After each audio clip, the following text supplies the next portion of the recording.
Hello नमस्कार दोस्तों, स्वागत है सभी का डिजिटल स्टडी यूट्यूब चैनल पर। जैसे कि आपको पता है दोस्तों, 16 अगस्त को आपका यूपीपीएससी बीईओ का एग्ज़ाम्स कंडक्ट हो चुका है और उसके इस वीडियो में हम डिस्कस करेंगे आंसर की के बारे में। तो मेरे पास ये सीरीज नंबर बी का एक क्वेश्चन पेपर है, इसी का हम यहाँ पर जो है वो आंसर की डिस्कस करेंगे। मैं आपको केवल 1 से लेकर के 120 क्वेश्चन तक सभी के यहाँ पर आंसर बताऊँगा और सभी एकदम बिल्कुल सटीक हैं, जिसको मैंने खुद ही एनालिसिस किया है। तो बिल्कुल गलती करने के चांसेस इसमें ना 1% भी नहीं है। तो वीडियो को बहुत ध्यान से देखिएगा। जो लोग चैनल पर नए हैं तो प्लीज़ चैनल को सब्सक्राइब कर लीजिए, साथ में बेल आइकन प्रेस कर लीजिए, इससे आने वाली वीडियोज़ की नोटिफिकेशन आपको मिलती रहे। और मैंने इस पेपर को साथ में इसके आंसर की को अपने टेलीग्राम चैनल पर अपलोड कर दिया है। आंसर की मैं आपको यहाँ पर दिखा देता हूँ। तो ये जो आप आंसर की देख पा रहे हैं, इसी क्वेश्चन पेपर के साथ मैंने ये अटैच कर दी है। साथ में आपको इसमें 1 से लेकर के 120 तक के केवल ऑप्शंस वाइज जो है आपको इसमें आंसर मिल जाएंगे। तो please Telegram channel download join करके आपका टेलीग्राम ज्वाइन कर लीजिए, वहाँ पर आपको ये आंसर की आप डाउनलोड कर सकते हैं। टेलीग्राम चैनल का लिंक आपको नीचे डिस्क्रिप्शन बॉक्स में दिया हुआ है। तो चलिए शुरू करते हैं। पहला क्वेश्चन आपकी स्क्रीन पर आ चुका है। निम्नलिखित में से किन दो शासकों के बीच 17 मई 1540 में कन्नौज के पास युद्ध हुआ था? तो ऑप्शन नंबर बी सही हो जाएगा, शेरशाह सूरी और हुमायूं के बीच में। क्वेश्चन नंबर 2 है आपका, निम्नलिखित में से किस प्रमुख कारण से महात्मा गांधी ने 1922 में असहयोग आंदोलन वापस ले लिया था? तो ये प्रमुख कारण था गोरखपुर में चौकी जलाया जाना, चौरी चौरा हिंसा। ऑप्शन नंबर डी आपका इसमें सही हो जाएगा। नेक्स्ट क्वेश्चन है आपका, गदर पार्टी के से निम्नलिखित में से कौन संबंधित नहीं थे? तो लाला हरदयाल ने स्थापना की थी, पंडित रामचंद्र और बरकत उल्लाह ये दोनों इसके सदस्य थे, जबकि खुदीराम का इससे कोई संबंध नहीं था। ऑप्शन नंबर डी आपका इसमें सही हो जाएगा। क्वेश्चन नंबर 4 है आपका, निम्नलिखित में से कौन सा सुमेलित नहीं है? तो नील विद्रोह, जयंती विद्रोह, कुकी विद्रोह। देखिए कुकी विद्रोह है आपका 1860 से लेकर 1890 तक, और यही आपका इसमें गलत उत्तर है, क्योंकि देखिए ध्यान दीजिए, कुकी विद्रोह आपका 1844 से माना जाता है 1890 तक। ठीक है, अगला क्वेश्चन देखते हैं। क्वेश्चन नंबर 5 है, निम्नलिखित नेताओं में से किसने कहा, मैं तो एक भारतीय नगाड़ा हूँ जिसका धर्म सोते हुए के जगाना, ताकि वे अपनी मातृभूमि के लिए जागें और कार्यरत हो सकें? तो ये कांग्रेस की प्रथम महिला प्रेसिडेंट श्रीमती एनी बेसेंट जी का कथन है, और ऑप्शन नंबर डी आपका इसमें बिल्कुल सही है। अगला प्रश्न देखते हैं, निम्नलिखित में से कौन सा पोषक तत्व दलहनी फसलों में गांठ गठन के लिए आवश्यक है? तो इसका राइट आंसर हो जाएगा आपका नाइट्रोजन। अगला क्वेश्चन है आपका, 1 किलोग्राम नत्रवजन की आपूर्ति के लिए कितनी यूरिया की मात्रा की आवश्यकता होगी? तो 1 किलो नत्रवजन की आपूर्ति के लिए आपको 2.2 किलोग्राम यानी कि लगभग 2200 ग्राम यूरिया की आवश्यकता होगी, जो कि है आपका ऑप्शन नंबर बी वाला। अगला क्वेश्चन है, निम्नलिखित कथन उस मिट्टी के संबंध में है, चूने का प्रयोग कर इसे सुधारा जा सकता है, इस मिट्टी की पीएच मान 7 से अधिक होता है, इस मिट्टी में धान की फसल उगाई जा सकती है। तो देखिए 8वें क्वेश्चन का आंसर में थोड़ा सा मुझे डाउट है, तो इसका क्वेश्चन का आंसर जैसे ही मुझे कुछ पता चलता है तो मैं आपको नीचे कमेंट बॉक्स में डालकर कमेंट का पिन कर दूंगा। ठीक है, अगला क्वेश्चन देखते हैं। फॉर्चून इंडिया के 500 कंपनियों निगमों की सूची के अनुसार 2019 की सबसे बड़ी कंपनी कौन सी थी? तो 2019 की कंपनी थी आपका रेल यानी कि रिलायंस इंडस्ट्रीज लिमिटेड। अगला क्वेश्चन है, उत्तर प्रदेश में पहला तैरता सौर ऊर्जा संयंत्र निम्नलिखित में से किस बांध पर बना हुआ है? तो उत्तर प्रदेश में पहला तैरता सौर ऊर्जा संयंत्र रेहंद बांध पर बना हुआ है, और ऑप्शन नंबर आपका डी वाला बिल्कुल सही होगा। अगला क्वेश्चन है आपका, उत्तर प्रदेश के निम्नलिखित में से कौन सा जिला संतरे का सर्वाधिक उत्पादक है? तो उत्तर प्रदेश में आपका सहारनपुर जिला ये संतरे का सबसे अधिक उत्पादक जिला है। अगला क्वेश्चन है, उत्तर प्रदेश के निम्नलिखित नगरों में से किसमें भारतीय दलहन अनुसंधान संस्थान स्थित है? तो भारतीय दलहन अनुसंधान स्थित है आपका कानपुर में। ठीक है, कानपुर। अगला क्वेश्चन देखते हैं, सूची 1 को सूची 2 से सुमेलित करना है। देखिए बीबी गिरी राष्ट्रीय श्रम संस्थान आपका नोएडा में है, ये सभी को पता होगा। तो 1 के साथ आपका चौथा देखेंगे तो ऑप्शन बी हो सकता है या फिर सी हो सकता है। ठीक है, अब अगला देखेंगे, भारतीय सब्जी अनुसंधान। तो यानी कि भारतीय सब्जी अनुसंधान आपका वाराणसी में है, तो बी के साथ आपका पहला वाला जाएगा। तो भैया ये नहीं हो सकता, ये हमने पहले ही एलिमिनेट कर दिया आपका, और राइट आंसर होगा आपका ऑप्शन नंबर सी वाला इसमें। ठीक है, क्षेत्र रेल प्रशिक्षण संस्थान गाजीपुर में है, और पंडित दीनदयाल उपाध्याय पशु चिकित्सालय मथुरा में है। अगला क्वेश्चन देखते हैं, उत्तर प्रदेश के बारे में निम्नलिखित कथनों पर विचार कीजिए। यह देश के सर्वाधिक दूध का उत्पादक राज्य है। इसमें राज्य का अधिकतम आलू की खेती की जाती है। यह देश का प्रमुख गन्ना उत्पादक राज्य है। धान के उत्पादन में देश में इसका तीसरा नंबर है। बाकी तीनों कथन ऊपर के सही हैं। धान के उत्पादन में उत्तर प्रदेश का दूसरा नंबर है, तो राइट आंसर आपका हो जाएगा ऑप्शन नंबर बी वाला। अगला क्वेश्चन देखते हैं, उत्तरी भारतीय शास्त्रीय संगीत का बाइबल ग्रंथ संबंधित है। देखिए, संगीत का बाइबल ग्रंथ संबंधित किससे है, तो ये आपका नाट्य शास्त्र से है। ऑप्शन नंबर ए आपका इसमें सही होगा।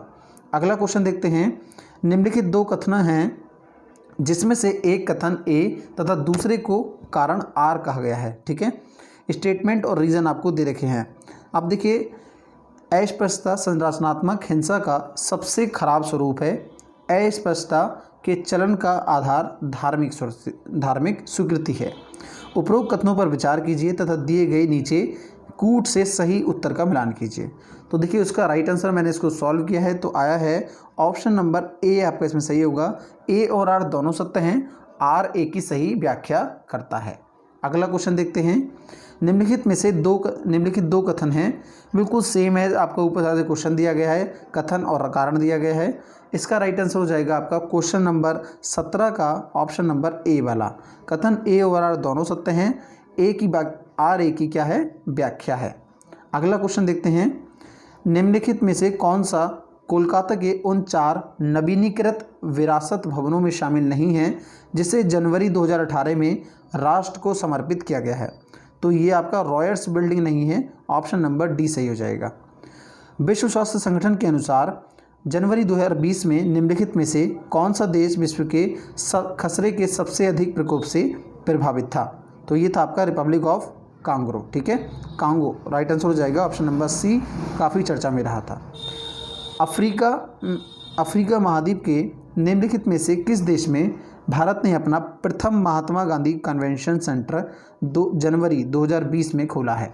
तो ये खुला है आपका भारत ने नाइजर देश में। ठीक है, साउथ अफ्रीका महाद्वीप में आपका नाइजर देश में खुला है। अगला क्वेश्चन है, जनवरी 2020 में मिशेल ओबामा को निम्नलिखित में से किस एल्बम हेतु ग्रैमी पुरस्कार से सम्मानित किया गया था। तो मिशेल ओबामा को ग्रैमी पुरस्कार से सम्मानित किया गया था आपका बिकमिंग। ठीक है, ध्यान रखिएगा, ऑप्शन ए सही होगा बिकमिंग। यहाँ पर थोड़ा विजिबल ना हो शायद। अगला क्वेश्चन देखते हैं, विश्व आर्थिक मंच द्वारा जारी वैश्विक प्रतिस्पर्धा सूचकांक 2020 के अनुसार निम्नलिखित में से कौन सा सम्मिलित नहीं है। बिल्कुल सही है, स्विट्जरलैंड 1 नंबर पर है, सिंगापुर तीसरे नंबर पर है, भारत 72वें नंबर पर है। ठीक है, अब ध्यान दीजिए भैया, पहले नंबर पर स्विट्जरलैंड है, तो दूसरे नंबर पर कौन होगा, दूसरे नंबर पर आपका यूएसए है। ठीक है, तो इसमें गलत कौन सा हो जाएगा, यूएसए 4 वाला दिया है, तो ये भैया ये गलत हो जाएगा। राइट आंसर क्या हो जाएगा, डी के साथ आंसर चला जाएगा आपका। अगला क्वेश्चन, 3 जनवरी 2020 को दिल्ली में एक 100 ग्लोबल चाइल्ड प्रेस्टीज अवार्ड जीतने वाली 13 वर्षीय लड़की सुचेता सतीश के संदर्भ में निम्नलिखित कथनों पर विचार कीजिए। वह दुबई में रहती हैं, वह 120 भाषाओं में गाना गा सकती हैं। तो इसका राइट आंसर हो जाएगा 1 और 2 दोनों ही इनकी क्वालिटी हैं ये। वह दुबई में रहती हैं और वो दुनिया की 120 भाषाओं में गाना गा सकती हैं। अगला क्वेश्चन है आपका क्वेश्चन 24, सन 2020 में COP26 का आयोजन निम्नलिखित में से किस शहर में प्रस्तावित है। तो आपका ग्लासगो में प्रस्तावित है सन 2020 का COP26 आयोजन। आप देखिए, प्रस्तावित है नहीं था, क्योंकि इसको अब स्थगित कर दिया है कोविड-19 की वजह से।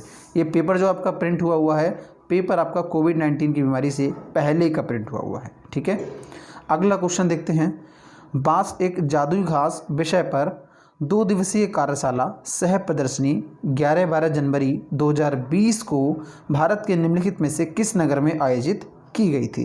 क्वेश्चन नंबर 25 है, और ये आयोजित की गई थी भारत के जम्मू शहर में। ठीक है, ऑप्शन का नंबर सी आपका सही हो जाएगा, जम्मू शहर में।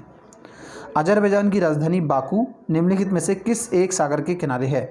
बताइए अजरबैजान की राजधानी किस एक सागर के किनारे है? तो ये आपका कैस्पियन सागर के किनारे है। ठीक है, कैस्पियन सागर के सभी को पता होगा। अगला क्वेश्चन देखेंगे, क्वेश्चन नंबर 27, सूची 1 को सूची 2 से मिलाना है। तो देखिए इसमें आपका मैं समझता हूँ जो पहले वाला है वो मेरे हिसाब से जाना चाहिए लानोज, ये आपका साउथ अमेरिका होगा, सॉरी माफ़ कीजिएगा, साउथ अमेरिका होगा। स्टेपीज का जो मैदान है वो आपका होना चाहिए यूरोप का। स्टेपीज का सभी को पता होगा, यूरोप का मैदान है। ठीक है, आगे देखते हैं। देखिए पहले का हमने यहाँ पर लगाया 4, तो कौन कौन से ऑप्शन हो सकते हैं हमारे पास? या तो ए हो सकता है या फिर डी हो सकता है। अब दूसरे का भी हमें पता था यूरोप है हमारा स्टेपीज, तो दूसरे का बी का क्या होना चाहिए? 3, यानी कि यूरोप। तो बी का भैया या तो 3 ये हो सकता है। ठीक है, इसको हमें नहीं देखना है बी और सी को, क्योंकि पहले ही एलिमिनेट कर चुके हैं। बी का 1 तो ये नहीं हो सकता, तो राइट आंसर क्या हो जाएगा आपका? ऑप्शन नंबर ए आपका यहाँ पर सही आंसर आ जाएगा। इस प्रकार से आप यहाँ पर क्वेश्चन को लगा सकते हैं। अगला क्वेश्चन है, सूची 1 को सूची 2 के साथ मिलाना है। जनजाति और क्षेत्र यहाँ पर दिए गए हैं। तो देखिए किर्गिज जनजाति किससे संबंधित है? जापान, अरब, मध्य एशिया या फिर कालाहारी। किर्गिज जनजाति आपकी जो है वो मध्य एशिया से है। ठीक है, ये आपका 3 से रिलेटेड होगा। आगे देखते हैं बुशमैन आपसे किससे रिलेटेड हो जाएगा? जापान, अरब, मध्य एशिया या फिर आपका कालाहारी। तो आई थिंक बुशमैन जो है आपका ये रिलेटेड हो जाएगा 4 से। ठीक है, बी आपका 4 हो जाएगा। इसी क्रम में देखते हैं कौन सा आंसर है हमारे पास। ए की जगह 3 और बी की जगह 4। 3, 4 कौन से में दिया है? देखिए पहले में नहीं है, दूसरे में नहीं है, तीसरे में है और चौथे में नहीं है, यानी कि सी आपका आंसर राइट हो जाएगा, सी वाला। अगला क्वेश्चन देखते हैं, भारत में लिग्नाइट कोयले का सबसे बड़ा क्षेत्र निम्नलिखित में से कौन सा है? लिग्नाइट कोयले का सबसे बड़ा क्षेत्र भारत में है नेवेली। नेवेली कहाँ पर है? तमिलनाडु में। अगला क्वेश्चन देखते हैं, भारत की निम्नलिखित नदियों में से कौन सी नदी दामोदर नदी की सहायक नदी नहीं है? दामोदर नदी की अन्य सभी सहायक नदियां हैं, बराकर, जमुनिया भी आपका ये झारखंड के धनबाद जिले में जाकर मिल जाती है दामोदर से। बारकी भी आपकी इसकी सहायक नदी है। इंद्रावती इसमें राइट आंसर हो जाएगा, बी वाला, ये इसकी सहायक नदी नहीं है। अगला क्वेश्चन, निम्नलिखित में से कौन सा सुमेलित नहीं है? देखिए घटप्रभा नहर परियोजना ये आपकी सही है, कर्नाटक में है घटप्रभा नदी पर। उकाई नहर परियोजना गुजरात में है, सभी को पता होगा, मशहूर है। गुजरात में किस नदी पर है आपका? ये ताप्ती नदी पर है। ठीक है, ताप्ती नदी पर है। अगला क्या हो जाएगा? नीरा नहर परियोजना। नीरा नहर परियोजना ये आपकी कृष्णा नदी पर बन रही है। ठीक है, नीरा जो नदी है वो आपकी कृष्णा नदी की सहायक नदी है, तो ये बन रही है महाराष्ट्र में, ये भी ठीक है। अगला क्या हो जाएगा? सवाई परियोजना। सवाई परियोजना तमिलनाडु की नहीं है, ध्यान दीजिएगा। सवाई परियोजना कहाँ की है? राजस्थान की है। ठीक है, ऑप्शन नंबर आपका डी सही हो जाएगा। अगला क्वेश्चन देखेंगे। देखिए एक्सप्लेन नहीं कर पाऊंगा, एक्सप्लेन यदि करूंगा तो आपको वीडियो आपसे कम से कम 1 से लेकर 2 घंटे का हो जाएगा। 120 क्वेश्चन है, फटाफट से मैं केवल आपके आंसर यहाँ पर दे रहा हूँ। अगला देखते हैं, निम्नलिखित में से कौन सा कथन सही है? ऑप्शन नंबर ए सही हो जाएगा। भारत में उड़ीसा राज्य जो है वो क्रोमाइट का सबसे बड़ा उत्पादक राज्य है। अगला क्वेश्चन देखेंगे, भारत का लौह अयस्क भंडार निम्नलिखित में से किस शैल समूह से संबंधित है? धारवाड़ से ही होगा, ऑप्शन नंबर ए आपका। क्वेश्चन नंबर 34, सैल्वा वनों की विशेषता है, अमेरिका की रेनी फॉरेस्ट से रिलेटेड है, चौड़ी पत्ती सदाबहार वन है। ठीक है, ऑप्शन नंबर ए सही है। अगला क्वेश्चन, सामाजिक वनिकी और पर्यावरण पुनर्वास केंद्र भारत के निम्नलिखित में से किस शहर में अवस्थित है? तो ध्यान दीजिएगा, ये आपका ए यानी कि देहरादून भी हो सकता है और बी प्रयागराज भी हो सकता है। इस क्वेश्चन को मैंने गूगल पे फाइंड आउट किया, लेकिन मैं जहाँ तक मेरा आंसर जाएगा वो आपका ए के साथ जाएगा, देहरादून के साथ। अगला क्वेश्चन देखेंगे, भारत में पर्यावरण सुरक्षा अधिनियम निम्नलिखित में से किस वर्ष पारित हुआ था? तो ये आपका 1986 में पारित हुआ था पर्यावरण सुरक्षा अधिनियम। 2011 की जनगणना के अनुसार निम्नलिखित में से कौन सा घनत्व जनसंख्या दृष्टि घनत्व से सही घटते क्रम में अवस्थित है? सबसे ज़्यादा किसकी थी? आपकी बिहार की थी, उसके बाद आपका पश्चिम बंगाल की थी। ठीक है, जनसंख्या घनत्व आपका, उसके आगे मुझे आपका इसमें थोड़ा नहीं पता है, तो ध्यान दीजिए। बिहार, पश्चिम बंगाल, इसमें केवल एक ही ऑप्शन है, ये नहीं है, ये नहीं है, ये भी नहीं है। राइट आंसर हो जाएगा आपका ऑप्शन नंबर डी वाला, बिहार, पश्चिम बंगाल, केरल और उत्तर प्रदेश। उत्तर प्रदेश की जनसंख्या घनत्व कितना था आपका? 828। ठीक है, प्रति 1000 किलोमीटर। अगला क्वेश्चन देखेंगे, सूची 1 सूची 2 से सम्मिलित करना है, सूचियों के नीचे दिए गए कूट से सही उत्तर का मिलान करना है। आम्ल वर्षा किसके कारण? आपका सल्फर डाइऑक्साइड, ठीक है, यानी कि ए का थीन से रिलेटेड हो जाएगा। प्रकाश रासायनिक धुंध आपकी किससे होता है? आपका असंतृप्त हाइड्रोक्रोन से, यानी कि बी का आपका 4 के साथ चला जाएगा। तो बस इसी क्रम में देखेंगे 3, 4 कौन सा उत्तर है। ऑप्शन नंबर सी वाला बिल्कुल सही है, तो सी आपका इसमें राइट आंसर हो जाएगा। ठीक है, अगला क्वेश्चन देखते हैं। माइकोराइजा का सहजीवी संबंध किससे है? देखिए माइकोराइजा, ये क्वेश्चन थोड़ा नया सा था सभी के लिए, तो इसका राइट आंसर क्या हो जाएगा? मेरे हिसाब से सी आंसर होना चाहिए, कवक और पौधों के मध्य। अगला क्वेश्चन है, विटामिनों के बारे में निम्नलिखित में से कौन सा कथन सही नहीं है? कुछ विटामिन आंतरीय सूक्ष्मजीवों द्वारा संश्लेषित किए जाते हैं, कुछ विटामिन हार्मोन्स की तरह काम करते हैं। दोनों बातें बिल्कुल सही हैं। कुछ विटामिन शरीर में जमा हो जाते हैं, ये भी बात बिल्कुल सही है। ठीक है, विटामिन के क्या है? जल में घुलनशील विटामिन है, तो ये आपका ऑप्शन नंबर डी से सही हो जाएगा। इसमें ऑप्शन 40 का डी के साथ चला जाएगा। ठीक है, अगला क्वेश्चन देखेंगे। फ़ारेनहाइट पैमाने पर तापमान 200 डिग्री फ़ारेनहाइट है, इसका मान सेल्सियस पैमाने पर क्या होगा? फॉर्मूला मैं आपको बता देता हूँ। F-32/9 होता है = C-0 क्या होता है? 5 होता है। F की जो वैल्यू रखेंगे आप यदि 200, तो 200 - 32 कितना हो जाएगा? ये 168 × 5 हो जाएगा ये वाला, और अपॉन 9 करेंगे। 168 × 5/9 करेंगे, वैल्यू आपकी आएगी यहाँ पर 93.3। ठीक है, तो राइट आंसर हो जाएगा ऑप्शन नंबर ए के साथ चला जाएगा। अगला क्वेश्चन, सूची 1 को सूची 2 से सुमेलित करना है। इस प्रकार के क्वेश्चंस आपके यूपीएससी में पूछे जाते हैं, और कई क्वेश्चन इस प्रकार में आपके यूपीपीएससी में भी पूछे गए हैं। तो देखिए उपाधियों का निषेध जो है वो संविधान के अनुच्छेद किस में दिया गया है? आपका उपाधियों का निषेध दिया गया है आपको शायद अनुच्छेद 18 में। ठीक है, एक और मुझे इसमें से पता है, शिक्षा का अधिकार जो दिया गया है, तो वो दिया गया है आपका 21 का में। ठीक है, तो मुझे 2 यहाँ पर पता हैं, कौन कौन से? एक तो उपाधियों का निषेध आपका 18 में दिया गया है। ठीक है, किसी को भी कोई भी कितना भी कैसा भी काम कर दे, उसको कोई भी उपाधि नहीं दी जा सकती। ठीक है, जैसे इंदिरा गांधी को कहते थे आयरन लेडी, सरदार पटेल को कहते थे आपका लौह पुरुष। ठीक है, इस प्रकार से कोई भी उपाधि नहीं दी जा सकती, अनुच्छेद 18 में दिया गया है। अब यहाँ पर देखते हैं इसी क्रम में ए का आपका दिया गया है, यानी कि 3, और डी का आपका होना चाहिए मेरे हिसाब से बी वाला। ठीक है, यानी कि दूसरा।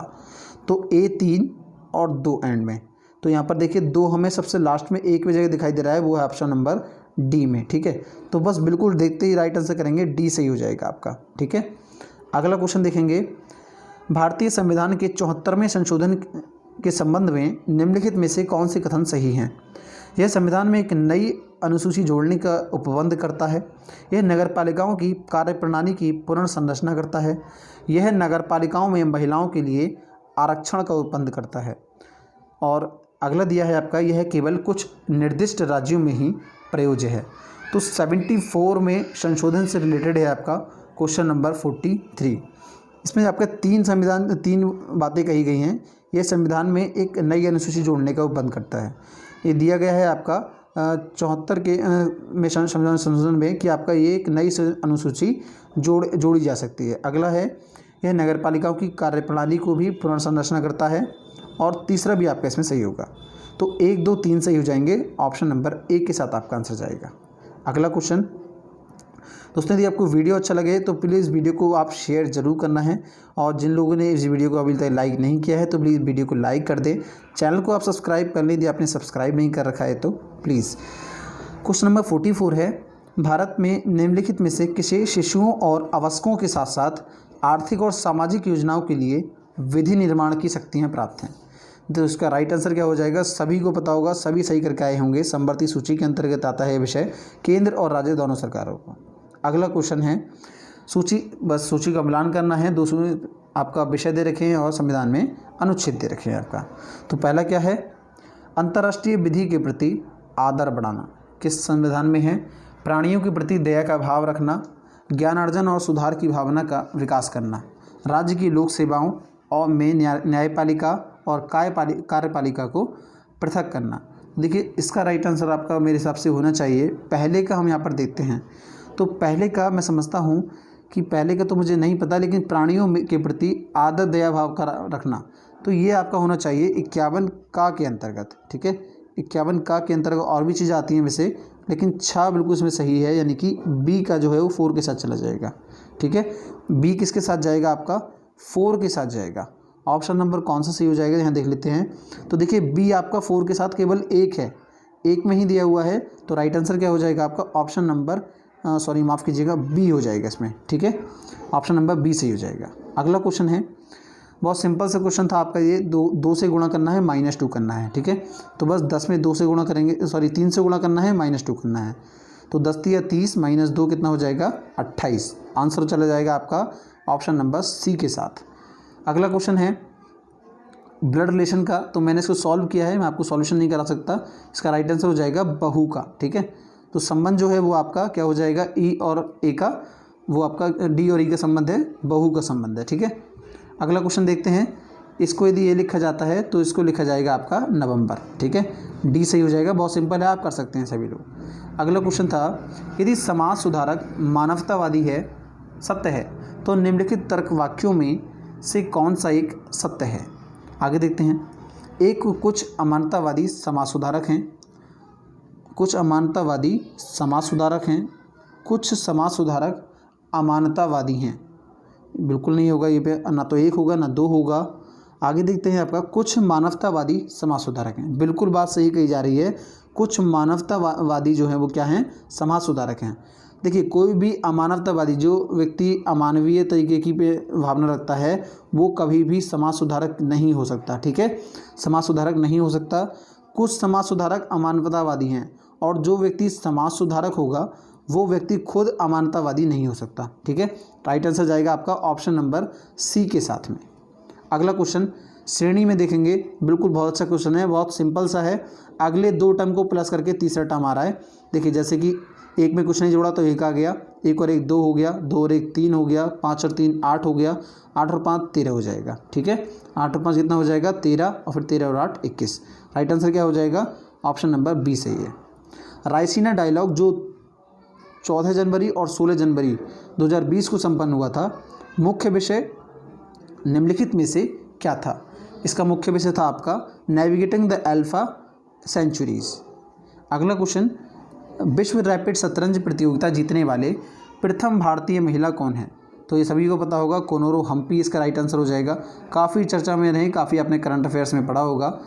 अगला क्वेश्चन देखते हैं, नीति आयोग द्वारा हाल ही में जारी सतत विकास लक्ष्य इंडिया सूचकांक 2019 के अनुसार कौन सा राज्य प्रथम स्थान पर रहा है। तो भाई इसमें रहा है आपका केरल राज्य प्रथम स्थान पर। बिल्कुल सही है ऑप्शन नंबर डी, जिसने भी टिक किया है।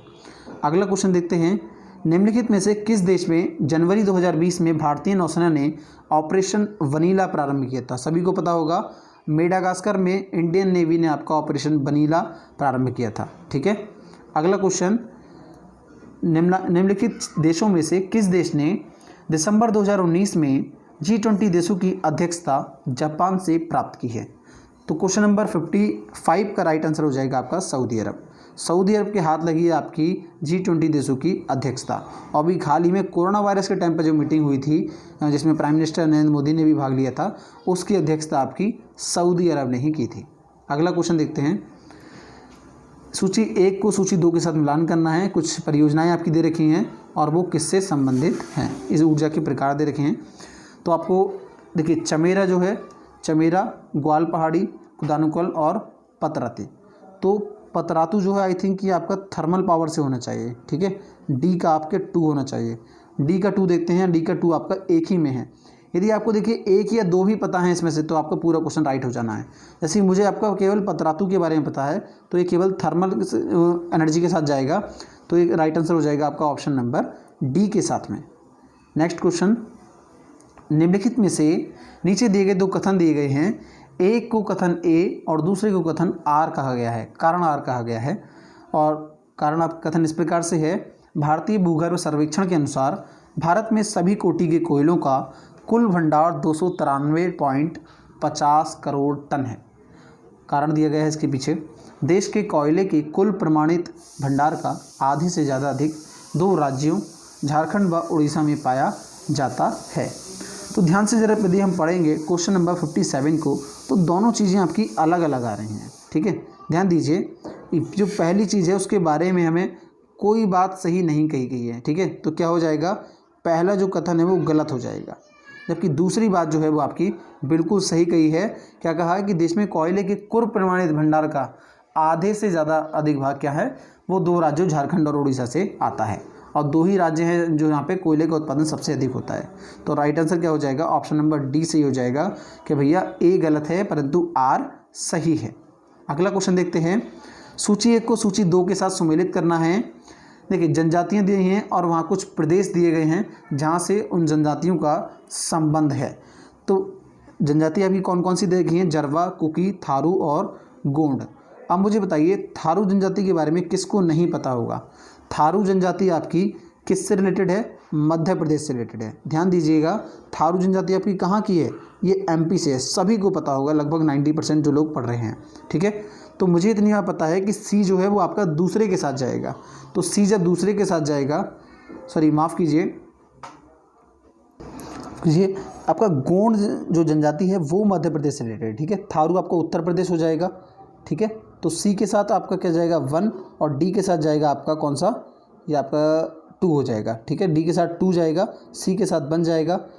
ठीक है, तो यहाँ पर देखते हैं डी के साथ 2, तो भाई हम देख पा रहे हैं डी के साथ 2 केवल एक में है, वो की है ऑप्शन नंबर बी वाला। ऑप्शन बी आपका इसमें राइट आंसर हो जाएगा 58 में। अगला क्वेश्चन है, भारत में नगरीकरण के संदर्भ में निम्नलिखित कथनों में कौन सा सही है। 2011 की जनगणना के अनुसार देश की कुल नगरीय जनसंख्या का 60% से अधिक प्रथम श्रेणी के नगरों में निवास करती है। 2011 में देश में 10 लाख से अधिक जनसंख्या वाले 53 नगर संकुल थे। अब आपको कोड दिए गए हैं कौन कौन से कथन इसमें से सही हैं और कौन कौन से सही नहीं हैं। तो देखिए दोनों रिपोर्ट में जो कहा गया है, दोनों कथनों में 2011 की जनगणना के अनुसार देश की कुल नगरीय जनसंख्या का 60% से अधिक फर्स्ट कैटेगरी के नगरों में निवास करती है। ठीक है, तो इसका ए भी सही है, ऑप्शन नंबर ए भी सही है। और आपको जो सेकंड वाला है 10 लाख से अधिक जनसंख्या वाले 53 नगर थे, तो ये दोनों सही हैं। आपका 1 और 2 इसमें राइट आंसर हो जाएगा, ऑप्शन नंबर सी के साथ आपका जाएगा।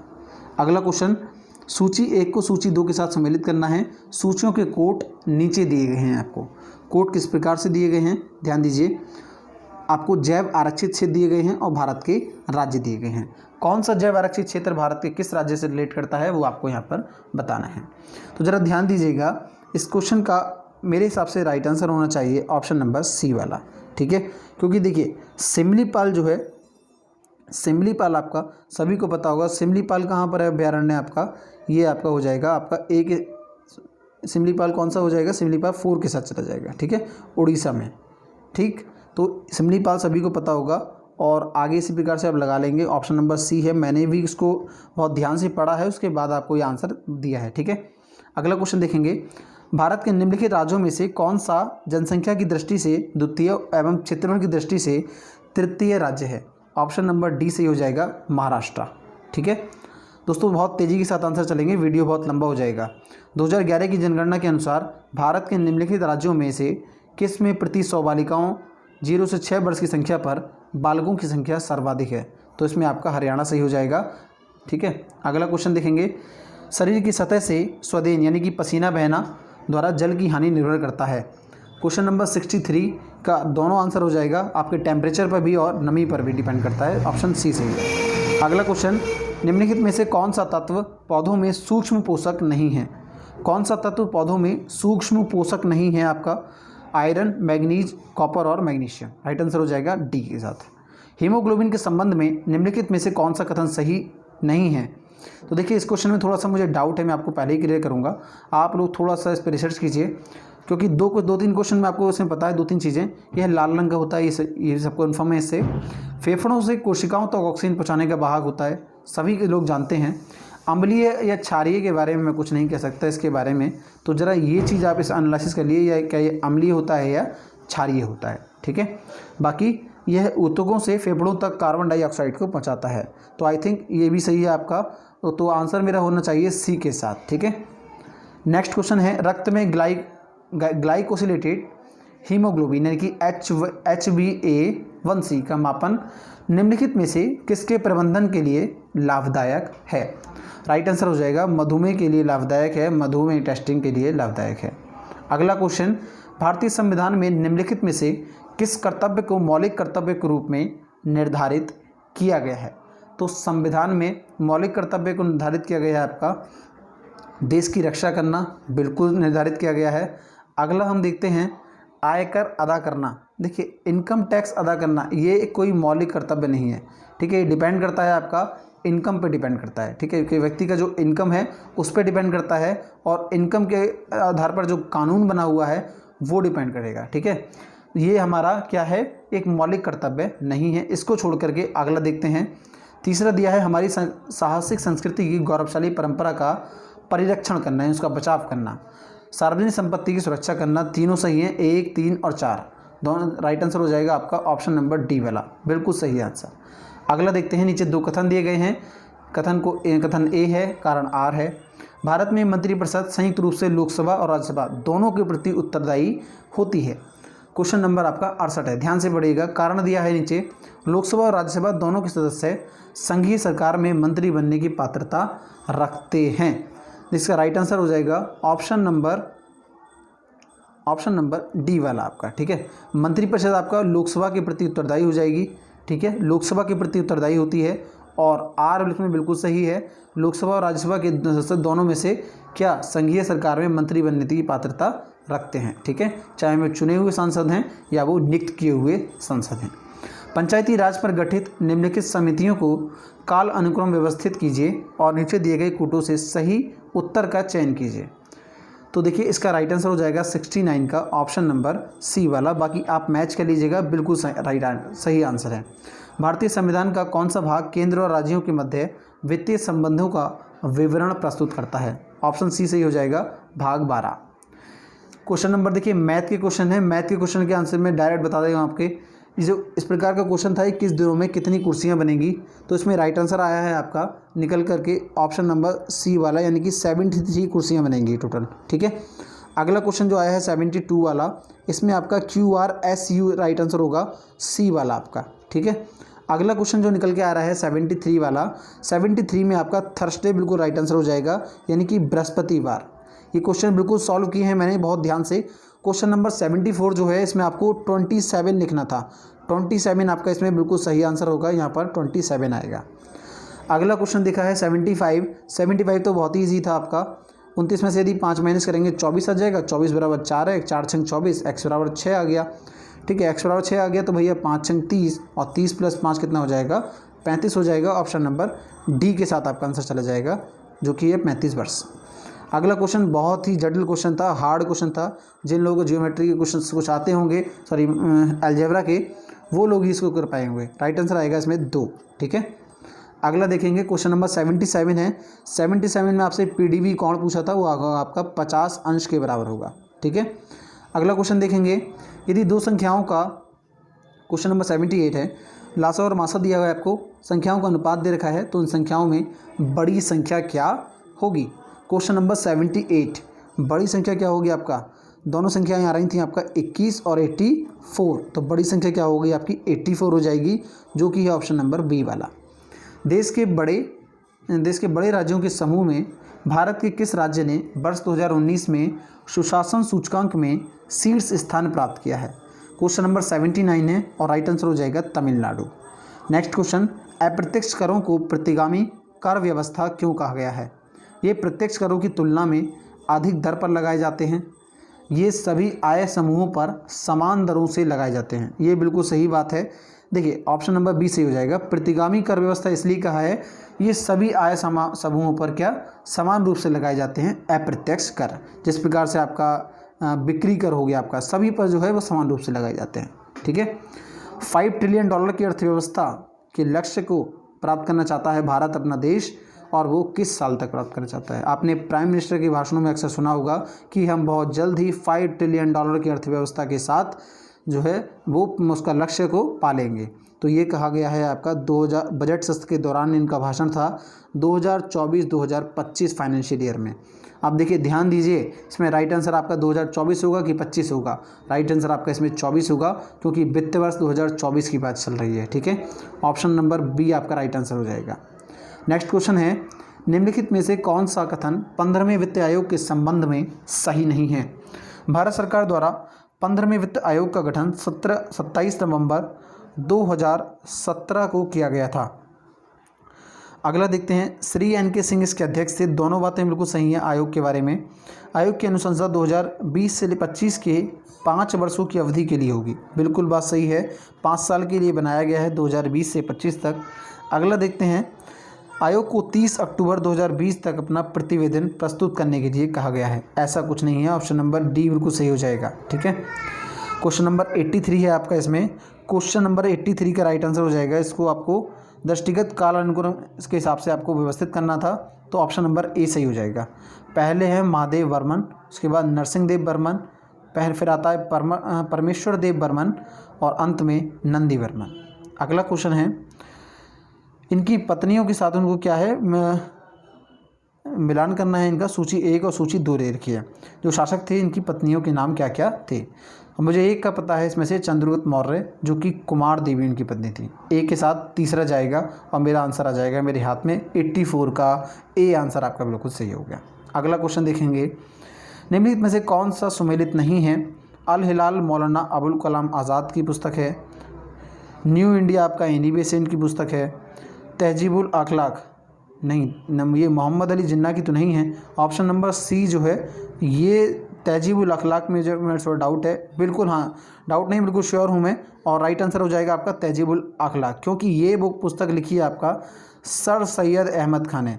सर सैयद अहमद खां की पुस्तक है ये, जहाँ तक मैं जानता हूँ सर सैयद अहमद खां की पुस्तक है। ध्यान दीजिएगा, आप इस पर थोड़ा सा रिसर्च भी कर सकते हैं। संवाद कौमुदी राजा राम मोहन राय की संस्कृत की पुस्तक है, बिल्कुल सही है। राइट आंसर हो जाएगा ऑप्शन नंबर सी के साथ, सर सैयद अहमद खां की पुस्तक है, ना कि मोहम्मद अली जिन्ना की। अगला क्वेश्चन है, सूची 1 को सूची 2 के साथ सम्मिलित करना था। ऑप्शंस आपके पास दे रखे हैं। ताजुल मासिर, इसके बारे में तो मैंने भी कुछ विशेष नहीं पढ़ रहा है, वो क्वेश्चन बहुत टफ है आपका, लेकिन इसका आंसर जो है मैंने किससे फाइंड आउट कर लिए बोला था, तो उसका राइट आंसर आया है आपका ऑप्शन नंबर ए के लिए। ठीक है, ऑप्शन नंबर ए उसने बिल्कुल सही आंसर किया है। अगला क्वेश्चन देखते हैं, सूची 1 को सूची 2 से सम्मिलित कीजिए तथा नीचे दिए गए कोट से सही उत्तर का चयन करिए। कौन कौन से इस आयोग से रिलेटेड हैं, कौन कौन से लोग ये वाले। एंड्रयू फ्रेजर, अगला है आपका नाम इसमें एंटनी मैकडोनल्ड, कोलिन स्कॉट, मानफ्रीक, थॉमस रॉबर्टसन। तो क्वेश्चन नंबर आपका 87 है और इसका आंसर हो जाएगा आपका ऑप्शन नंबर ए वाला बिल्कुल सही है। ठीक है, एंड्रयू फ्रेजर आपका पुलिस विभाग से हैं, पुलिस आयोग से। बी जो है आपका एंटनी मैकडोनल्ड, ये आपका रिलेटेड है अकाल आयोग से। कोलिन स्कॉट मानफ्रीक रिलेटेड है आपका सिंचाई आयोग से। और अंत में बचता है रेलवे आयोग, जो कि हैं थॉमस रॉबर्टसन। अगला क्वेश्चन है आपका, नीचे दिए गए कथन के अनुसार एक कथन दिया गया है ए, दूसरा कारण दिया गया है आर। आर्य समाज आंदोलन ने हिंदुओं में आत्मविश्वास और आत्मनिर्भरता प्रदान किया। आर्य समाज आंदोलन ने श्वेत जाति की श्रेष्ठता में विश्वास की जड़ों को कमज़ोर किया। तो देखिए इसका राइट आंसर हो जाएगा ऑप्शन नंबर ए और आर दोनों सही हैं, जबकि आर ए की सही व्याख्या करता है। ऑप्शन नंबर ए आपका इसमें सही हो जाएगा। लाला लाजपत राय के संदर्भ में निम्नलिखित में से कौन से कथन सही नहीं हैं। प्रारंभ में वे असहयोग नीति के पक्ष में नहीं थे, परंतु बाद में वे गांधी के पक्ष में हो गए थे। दूसरा दिया है आपका, स्वराज पार्टी के गठन में लाला लाजपत राय भी शामिल हुए थे। नीचे दिए गए कूट से सही उत्तर का मिलान आपको करना है। तो स्वराज पार्टी के गठन में लाला लाजपत राय शामिल नहीं हुए थे, हालांकि जो है गठन उन्होंने ही किया था, लेकिन राइट आंसर हो जाएगा आपका ऑप्शन नंबर ए वाला। प्रारंभ में वे असहयोग नीति के पक्ष में नहीं थे, परंतु बाद में गांधी के कहने से हो गए थे। ऑप्शन नंबर ए आपका इसमें सही हो जाएगा। अगला क्वेश्चन है, विलय का सिद्धांत सभी लोगों ने पढ़ा होगा लगभग। किस रियासतों ने पहले विलय किया। निम्नलिखित में से राज्यों के विलय पर विचार कीजिए, उन्हें काल अनुक्रम व्यवस्थित कीजिए। जिसने सबसे पहले विलय किया उसे सबसे पहले व्यवस्थित करना है, जिसने सबसे अंत में किया उसे सबसे बाद में व्यवस्थित करना है। तो सबसे पहले किया था आपका सतारा ने, ठीक है। उसके बाद आए आपके उघाट, ठीक है। फिर आए आपके उदयपुर और अंत में आपका झांसी की रानी ने भी आपका विलय हुआ, ठीक है। राइट आंसर क्या हो जाएगा आपका 1342 ऑप्शन नंबर सी सही हो जाएगा। गन्ने की उचित और पारिश्रमिक मूल्य यानी कि FRP निम्नलिखित में से कौन सा संगठन अनुमोदित करता है। तो इसका राइट आंसर हो जाएगा आर्थिक मामलों की कैबिनेट कमेटी अनुमोदित करती है FRP। अगला क्वेश्चन है, नीचे दिए गए दो कथन दिए गए हैं, जिसमें एक को कथन ए और दूसरे को आर कहा गया है। कथन का है सूरजमुखी का तेल एक अच्छी गुणवत्ता का खाद्य तेल है, इसमें असंतृप्त वसा अम्लों की अधिक मात्रा पाई जाती है। और आपको नीचे कूट दिए गए हैं। तो देखिए इसका 92 का आंसर देखेंगे। सबसे पहले इसका आंसर हो जाएगा ऑप्शन नंबर ए वाला आपका, ठीक है। ए और आर दोनों सही हैं, आर ए की सही व्याख्या है। भारतीय रिजर्व बैंक द्वारा 5 दिसंबर 2019 को घोषित नीति रेपो दर तथा रिवर्स रेपो दर क्रमशः कितनी थी। बाद में कोविड-19 के चलते रिजर्व बैंक ने आपका रिवर्स रेपो दर और नीति रेपो दर में कुछ कटौती की थी, 0.65 की शायद कटौती की थी, 65% की। और इससे पहले इसकी दरें थी आपकी 5.15 और 4.9, ठीक है। ये 93 का आपका जो है मेरे हिसाब से सी आंसर होना चाहिए। बाद में रिजर्व बैंक ने इसमें कुछ कटौतियाँ भी की थी। अगला क्वेश्चन है उपभोक्ता मूल्य सूचकांक के संबंध में निम्नलिखित कथनों पर विचार कीजिए तथा नीचे दिए गए कूट को सही उत्तर का चयन कीजिए। यह वस्तु एवं सेवाओं के मूल्य परिवर्तन की गणना करता है। इसकी गणना आर्थिक सलाहकार का कार्यालय यानी कि OEA औद्योगिक नीति एवं प्रोन्नति विभाग द्वारा किया जाता है। भारतीय रिजर्व बैंक द्वारा मौद्रिक नीति बनाते समय इसका प्रयोग मुद्रास्फीति माप हेतु किया जाता है। तो क्वेश्चन नंबर 94 का आंसर हो जाएगा ऑप्शन नंबर सी वाला। 1 और 3 जो है वो बिल्कुल क्या हैं, सही हैं। अगला क्वेश्चन सॉफ्टवेयर एवं बिजनेस प्रोसेस, ध्यान दीजिएगा, सॉफ्टवेयर एवं बिजनेस प्रोसेस आउटसोर्सिंग उद्योग का सबसे बड़ा केंद्र उत्तर प्रदेश में निम्नलिखित में से किस शहरों में है। तो ये आपका क्या है, नोएडा शहर में स्थित है आपका सॉफ्टवेयर और बिजनेस प्रोसेस आउटसोर्सिंग उद्योग। अगला क्वेश्चन उत्तर प्रदेश में के निम्नलिखित क्षेत्रों में से किसमें अन्ना व उस क्षेत्र के कृषि एवं वानिकी के विकास के लिए अभिशाप है। तो क्वेश्चन नंबर 96 का राइट आंसर हो जाएगा बुंदेलखंड। हालांकि इसके ऊपर अब जो है प्रदेश सरकार बहुत ज़्यादा काम कर रही है, उत्तर प्रदेश का बुंदेलखंड क्षेत्र, ठीक है। अगला क्वेश्चन है कौन सा जिला है और लोकप्रिय उत्पाद। आप कुछ ऐसे फाइंड आउट कर सकते हैं, जैसे अभी उत्तर प्रदेश की एक योजना है, ये क्वेश्चन वहीं से लिया गया है मेरे हिसाब से, जो कि आपका 1 डिस्ट्रिक्ट 1 उत्पाद, ठीक है, 1 डिस्ट्रिक्ट 1 प्रोडक्ट, इसकी एक योजना है और इसमें हेल्प कर रहा है आपका उत्तर प्रदेश सरकार का फेसबुक, ठीक है, फेसबुक इसमें आपका हेल्प कर रहा है। तो अगला देखते हैं इसमें राइट आंसर क्या हो जाएगा। कन्नौज में इत्तर बिल्कुल सही है, क्योंकि जब आपका कुंभ हुआ था, अर्ध कुंभ हुआ था आपका प्रयागराज में, तब आपकी कुल मिलाकर जो 75 डिस्ट्रिक्ट हैं उत्तर प्रदेश के, 75 आपकी दुकान लगी थी और मैं वहाँ स्वयं गया था। तो इस प्रकार के मैंने सब कुछ वहाँ पर देखा था, किस जिले का क्या क्या उत्पाद है। तो ये क्वेश्चन वहीं से है, अच्छा क्वेश्चन है। कन्नौज में आपका इतर का बिल्कुल सही है। बुलंदशहर चीनी मिट्टी। अगला है चित्रकूट आपका लकड़ी के खिलौने, लेकिन राइट आंसर हो जाएगा आपका प्रतापगढ़। प्रतापगढ़ जो है वो अमरूद जेली नहीं है, ठीक है, राइट आंसर ये नहीं होगा, डी वाला, ठीक है। अगला क्वेश्चन देखते हैं अररिया बैगा, माफ़ कीजिएगा, अररिया बैगा तथा भुइया अनुसूचित जनजाति उत्तर प्रदेश के निम्नलिखित जिलों में से किसमें मुख्यतः निवास करती है। अररिया बैगा तथा भुइया अनुसूचित जनजाति किसमें मुख्यतः निवास करती है। ऑप्शन नंबर सी सही हो जाएगा, सोनभद्र जिले में उत्तर प्रदेश के। अगला क्वेश्चन देखते हैं सूची 1 को सूची 2 के साथ मिलान करना है। क्वेश्चन नंबर 99 क्या कह रहा है, सूर्यकांत त्रिपाठी निराला, सूर्यकांत त्रिपाठी निराला। तो देखिए आगे दिया है रघुपति सहाय, वैद्यनाथ मिश्र, धनपत राय, श्रीवास्तव। तो इनको शायद इसलिए कहा गया है कि इनके जो सही नाम हैं वो क्या क्या हैं, ठीक है। तो देखिए आप सभी लोग जानते होंगे, ये आपका जो धनपत राय श्रीवास्तव नाम है, धनपत राय श्रीवास्तव जो नाम है वो आपका नाम है मुंशी प्रेमचंद जी का, ठीक है। ऑप्शन नंबर ए के पास चला जाएगा।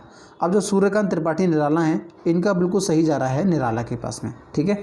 तो मैं समझता हूँ कि किस किस का आपका डी का क्या आ गया हमारे पास, डी का आ गया हमारे पास 1 और ए का हमारे पास आ गया यहाँ पर 3। अब बचा हमारे पास बी और सी। अब देखिए 3 का ए में सबका है, डी का ए कौन सा है आपका, तो ए नहीं होगा, बी नहीं होगा। अब यहाँ पर देखते हैं ऑप्शन नंबर बी, बी वाला क्या कह रहा है, बी वाला क्या कह रहा है, बी का रघुपति सहाय, रघुपति सहाय रिलेटेड हो जाएगा फिराक गोरखपुरी के नाम से। तो भैया बी का जो है 4 हो जाएगा और राइट आंसर आपका चला जाएगा ऑप्शन नंबर सी के साथ में, ठीक है। अगला क्वेश्चन देखते हैं निम्नलिखित में से कौन सा फास्फेटिक जैव उर्वरक है। फास्फेटिक जैव उर्वरक है, बहुत ध्यान से देखिएगा, ये आपने क्वेश्चंस पढ़ा हुआ होगा और पढ़ा हुआ आया होगा, ठीक है। लेकिन कुछ इस प्रकार से मुझे कुछ याद इसका नहीं है इनमें से, लेकिन ये क्वेश्चंस मैंने बहुत ध्यान से पढ़ा है। आप लोग थोड़ा सा रिसर्च करेंगे तो उसका आंसर आपको मिल जाएगा। बाकी मैं भी आपको इस पर कोई रिसर्च करता हूँ तो आंसर मैं आपको नीचे कमेंट बॉक्स में डालकर पिन कर दूंगा। अगला क्वेश्चन है, निम्नलिखित युग्मों में से कौन सा सही सुमेलित नहीं है? कौन सा सही सुमेलित नहीं है? क्वेश्चन नंबर 101 है। इसके बारे में भी अभी कुछ नहीं कह सकते क्योंकि इसको मैंने अभी एनालिसिस नहीं किया है, इसका आंसर मेरे पास नहीं है। अगला देखते हैं हम यहाँ पर, स्वच्छ भारत मिशन के संदर्भ में निम्नलिखित में से कौन सा कथन सत्य है? तो स्वच्छ भारत मिशन के संदर्भ में आपका एक और दोनों कथन सही हैं, आप यहाँ पर पढ़ लीजिएगा। अगला क्वेश्चन है, ग्रीस के संदर्भ में निम्नलिखित कथनों में से कौन सा कथन सही है?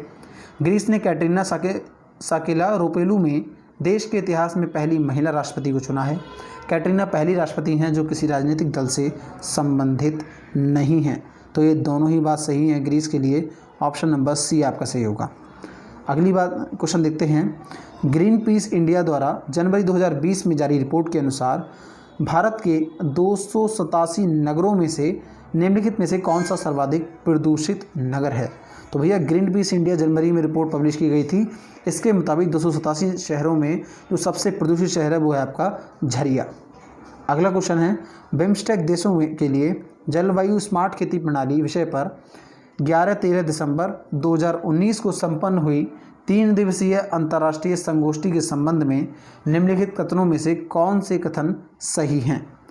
वह काठमांडू नेपाल में आयोजित हुई थी। बिम्स्टेक सम्मेलन आपका जो 11 से 13 दिसंबर 2019 को हुआ है। तो ध्यान दीजिएगा, 105 में कह रहा है कि वह काठमांडू में आयोजित हुई थी। इसका मुख्यालय उद्देश्य पारिस्थितिकी दृष्टिकोण से जलवायु परिवर्तन के साथ छोटे जोत धारक कृषि प्रणाली में सुधार करने हेतु अनुभवों को साझा करना था। तो राइट आंसर हो जाएगा आपका ऑप्शन नंबर 2 वाला, ठीक है। लेकिन केवल 2 इसमें सही है, यानी कि ऑप्शन नंबर बी वाला। अगला क्वेश्चन देखते हैं, 106 है, आपको सूची से मिलान करना है। मैं इसमें केवल आपको आंसर बता रहा हूँ कि वीडियो बहुत लंबा हो जाएगा। 106 का आंसर होगा आपका ऑप्शन नंबर सी वाला, स्क्रीनशॉट ले सकते हैं आप। अगला क्वेश्चन है 107 का आंसर हो जाएगा ऑप्शन नंबर डी, हैकडो, हाशु, शिशोकू और क्यूशु। ये जो मैं आपको आंसर बता रहा हूँ सभी 100% सही हैं। 1-8% कुछ हो सकता है यदि कुछ आपका गलत रहा हो तो, ठीक है। 108 नंबर देते हैं। 108 में क्वेश्चन आपका राइट आंसर हो जाएगा ऑप्शन नंबर ए वाला आपका, ठीक है। अगला क्वेश्चन देखते हैं, क्वेश्चन नंबर 109 है और राइट आंसर हो जाएगा ऑप्शन नंबर बी वाला आपका। अगला देखते हैं क्वेश्चन नंबर 110 का राइट आंसर हो जाएगा option number A. Question number 11 है, मैथ के मैंने क्वेश्चन सॉल्व कर रखे हैं, इसका राइट आंसर हो जाएगा 100 मीटर, ठीक है, यानी कि ऑप्शन नंबर बी वाला, इसमें ध्यान दीजिएगा बी वाला। 112 का हो जाएगा आपका, इसमें शायद 20% लाभ होगा इसमें, ठीक है, 20% लाभ हो जाएगा ऑप्शन नंबर डी। अगला क्वेश्चन देखते हैं, क्वेश्चन नंबर 113 है और 113 का राइट आंसर हो जाएगा आपका 8000 मूलधन, ठीक है, 8000 इसमें राइट आंसर हो जाएगा ऑप्शन नंबर डी। 114 का देखते हैं, वित्त वर्ष 2019-20 के लिए केंद्र सरकार ने राजकोषीय घाटे को कितने प्रतिशत तक सीमित रखने का लक्ष्य किया था? तो जीडीपी का 3.3% रखा था आपका इसमें क्या वित्त कोषीय घाटा। अगला क्वेश्चन देखते हैं, निम्नलिखित में से कौन सा राज्य भारत की धारणीय विकास लक्ष्य सूचकांक 2019-20 के शीर्ष 5 राज्यों की सूची में नहीं है? 115 का राइट आंसर हो जाएगा गुजरात नहीं है। 116 है आपका क्वेश्चन नंबर और इसका दिया है, नीचे दिए गए क्रेडिट रेटिंग एजेंसीज पर विचार कीजिए तथा उन्हें कालक्रम के अनुसार व्यवस्थित कीजिए। 116 का राइट आंसर हो जाएगा ऑप्शन नंबर ए के साथ जाएगा 3, 2, 1। सबसे पहले क्रिसल और उसके बाद ICRA, फिर आपका केयर आपका, ठीक है। नेक्स्ट है, भारत में सार्वजनिक क्षेत्र के बैंकों का हाल ही में किए गए एकीकरण का अनेक लाभ लक्षित है। मतलब क्या लक्ष्य करके जो है एकीकृत किया गया है बैंकों का एकीकरण? तो राइट आंसर हो जाएगा इसमें ऑप्शन नंबर डी। जो आपको चारों विकल्प दिए गए हैं इस प्रकार के, इन सभी को ध्यान में रखकर किया गया है बैंकों का एकीकरण। सतसहस्त्र संहिता सब जानते हैं किसका उपनाम है? ये आपका महाभारत महाकाव्य का क्या है, इसका उपनाम है, ठीक है, महाभारत महाकाव्य ग्रंथ का। अगला देखते हैं, कादरकम क्षत्रपों ने निम्नलिखित में से किस धातु में अति दुर्लभ सिक्के प्रस्तुत किए थे? तो भैया कादरकम क्षत्रपों ने क्या स्वर्ण धातु में अति दुर्लभ सिक्के प्रचलित किए थे। ऑप्शन नंबर डी का आपके इसमें सही आंसर होगा। अगला क्वेश्चन देखते हैं। सूची 1 और सूची 2 को सम्मिलित करना है। सूची के नीचे दिए गए कूट से सही उत्तर का आपको चयन करना है। तो इसका 120 क्वेश्चन है, राइट आंसर होगा आपका ऑप्शन नंबर बी वाला। आई होप दोस्तों आपको ये वीडियो अच्छा लगा होगा। यदि आपको इसका आंसर की डाउनलोड करना है तो आंसर की डाउनलोड करने के लिए आप टेलीग्राम चैनल ज्वाइन कीजिए।